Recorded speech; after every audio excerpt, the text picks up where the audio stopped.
Hey everybody, it's Jason Blaha here, and yesterday I did a video discussing why partial reps are not necessarily ideal to develop either maximum size nor maximum strength. And I had someone ask a fantastic question. They're like, well, wait a minute, you tell people that deadlifts are great for both size and strength. Isn't the deadlift a partial exercise for a lot of the joints involved? And you know what? That's a fantastic question. That's an absolutely fantastic question. And that person is right. The deadlift, actually quite a few of the joints involved, is very clearly not a full range of motion exercise.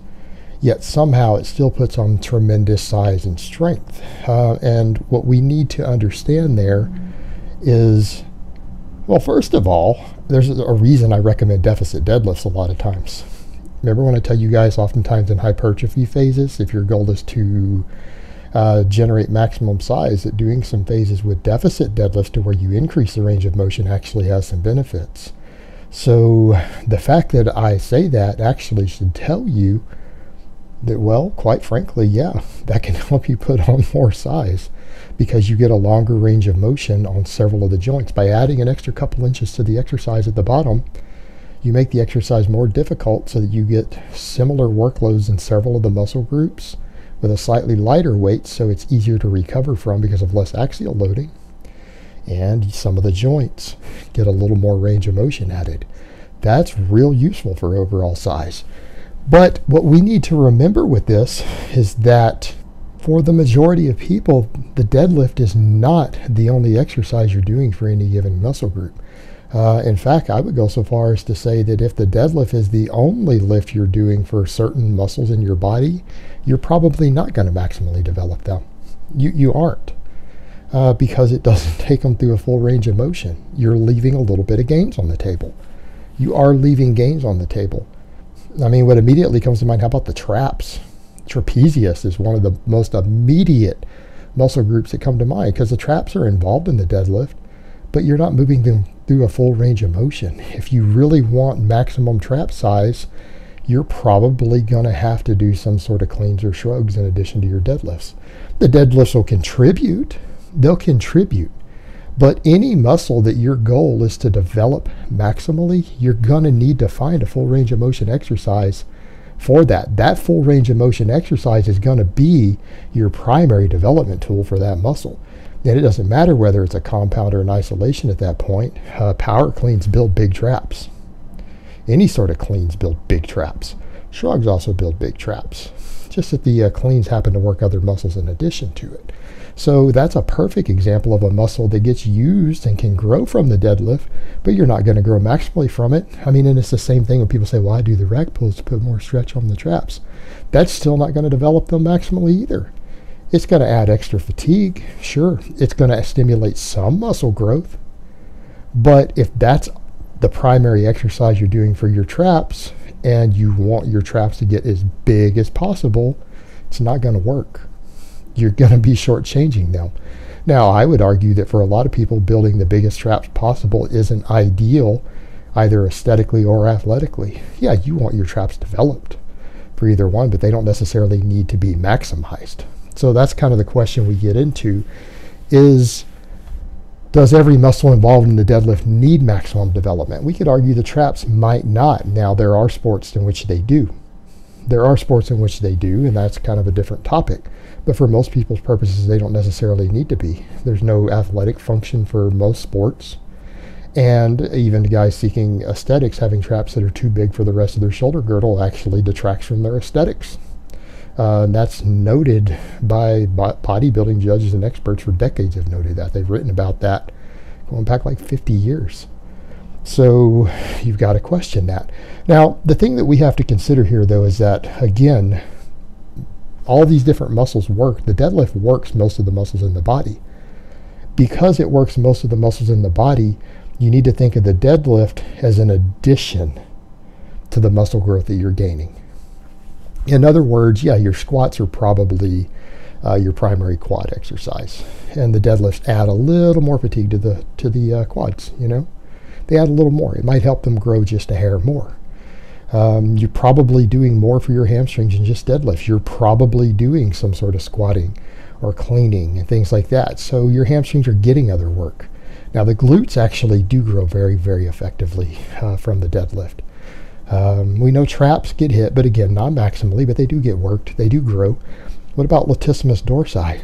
Well, this one is a little bit more tricky because I have seen guys develop really, really thick lats who only deadlift and they don't do any actual direct lat work. I'm not saying that's going to work for everybody, but it does happen. And we've got EMG studies that show that somehow deadlifts seem to be a very, very strong activator of the lats, even though when we start looking at range of motion and stuff, they shouldn't. Now, I would kind of make the same point though. Yes, you can get big lats from doing deadlifts, but they're going to be bigger, even bigger, if you do some sort of full range of motion exercise for your lats also, aren't they? Because you're going to have muscle fibers within your lats that do not get worked by the deadlift because it's only a partial for them. Yeah, they get hit with a lot of load, but they aren't worked through all of their function, all of their range of motion. So yeah, it isn't the ideal lat builder either if your goal is to get them as big as possible. So you need to consider that. It's a useful overall development tool. It'll make a lot of muscles in your body bigger. But they're probably going to be even bigger. I'm not even going to say probably, let's say definitely. All those same muscles are definitely going to be bigger if you're doing some sort of full range of motion exercise for them in addition to the deadlifts that you're doing. They're going to be bigger. So we get to the point of strength. Now that's an interesting one because when we're talking about strength, we're talking about two different things, aren't we? I know strength is strength, but there is individual muscle strength, and then there is strength through your full body. In other words, your ability to contract large numbers of muscles together to produce external force, right? Full body strength is, the way to look at it is, how do you use the individual muscle strength that you have together as one unit when doing some sort of big movement, which is pretty much everything you do in a sport, in a fight, even in certain sorts of hard physical work that you do. Well, the deadlift might not actually make each individual muscle its strongest because, again, going back to that point, it doesn't necessarily work every muscle involved, and actually very few of the muscles involved really get worked maximally. So therefore, they are going to not have perfect joint angle specificity all the way through if the deadlift is all you're doing. But it is a good development tool for functional strength. If you are building overall strength through those different muscles with other exercises, the deadlift is a valuable tool to train you to use most of the muscles in your body together at the same time. And it also carries over to certain real world activities that might be loaded carries and things. In other words, having to pick up a big piece of furniture and walk with it isn't necessarily a full range of motion exercise, is it? But it's something that you might do many times in your life, and your job might actually involve that. But for a lot of people, moving furniture, moving your home, doing some things like that are going to be things that the deadlift is going to help with because they are strong lift exercises through a strong range of motion. They're not necessarily full range of motion exercises either. So there is that functional component that carries over, in addition to it being a tool that can teach you to use the different muscles that you have and the strength that you have built in them together as one unit.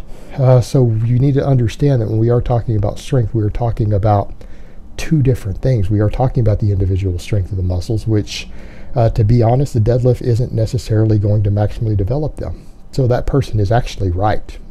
They are right. It's not. But it is very good for developing them to work together to utilize the overall strength that you've built.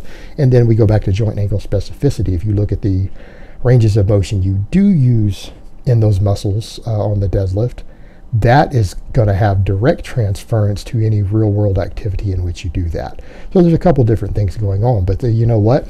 That is also true that, yeah, technically the deadlift for most of the muscles worked. It isn't by default the best tool to use to fully develop the size and strength of the individual muscles involved. But it is still an overall fantastic mass builder as part of a larger program. And that's where you have to understand the role of the deadlift. The deadlift itself isn't the only training stimulus. And if it was the only training stimulus, no, you wouldn't be as big and strong as possible. You wouldn't be. Because it's not a full range of motion exercise. But it has its place because it's full range of motion enough to get the job done. But going back to the other point, there's also benefits to actually increasing the range of motion on it by doing deficit deadlifts.